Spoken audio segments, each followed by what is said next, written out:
تعالى اعلمك ازاي تعملي اكله سهله وسريعه وموفره وكمان لذيذه، كل ده في نفس الوقت في الحر اللي احنا فيه.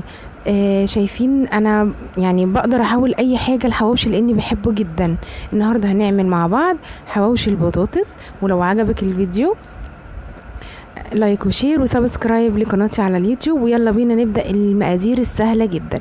معايا بطاطس مسلوقة وهرستها بطاطس بيوريه، ومعايا فلفل الوان اخضر اصفر احمر وسبايسي، معايا حزمة بقدونس على كزبرة، معايا بصل وتوم، ومعايا بابريكا وفلفل اسود وملح وكزبرة وكمون.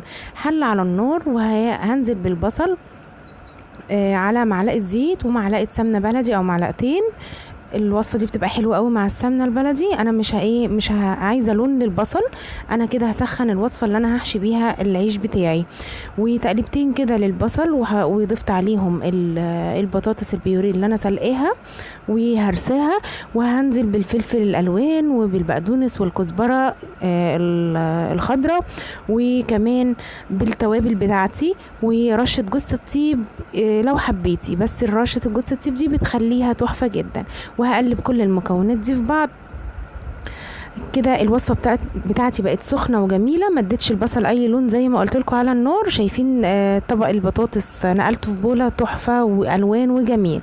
هفتح العيش بتاعي ويفضل يكون عيش ابيض علشان لسه هنديله صدمه على النار زي الحواوشي كده. وهبدا احشي. نسيت اقولك الملح ده حسب الرغبه اللي انت تحطيه. هحشي بقى رغيفه الحواوشي بتاعتي كده، وهفرد هبدا اوزعها في الرغيف كله.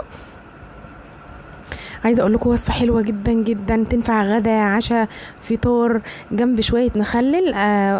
يعني تحفه بجد وسهله وسريعه، وكل الناس عندها بطاطس في البيت وشويه الخضار الحلوين دول، اكله مفيده جدا جدا. هجيب طاسه على النار او صينيه زي بتاعتي كده، وهبدا انزل بمعلقه من الزيت واوزع بقى احط يعني انزل برغيفه الحواوشي البطاطس بتاعتي، وافضل اقلب فيها لحد ما تاخد لون جميل ذهبي زي اللي انتوا شايفينه ده من الناحيتين. شايفين بقى؟ يعني عايزه اقول لكم الريحه تحفه تحفه تحفه.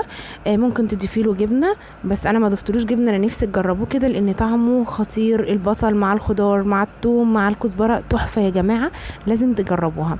هنقطعه بقى بسكينه البيتزا. شايفين الالوان والجمال ولا الريحه قلب الدنيا؟ هنحط بقى الحواوشي بتاعنا في طبق تقديم جنب شويه مخلل. انا عن نفسي كلته مع فلفل سبايسي، حاجه كده تحفه.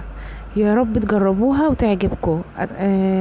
لو عجبك الفيديو لايك وشير كتير وسبسكرايب لقناتي على اليوتيوب، واشوفكم على خير في فيديو جديد ووصفات كتيرة من مطبخي، مطبخ سمر أباصيري. شايفين الشكل؟ ريحته تحفة وخطير، والأطفال كلها هيحبوه وانت كمان. يعني فلفل الوان مع خضرة مع بطاطس، يعني أكلة كاملة متكاملة. اشوفكم على خير يا حبايبي. السلام عليكم ورحمة الله وبركاته.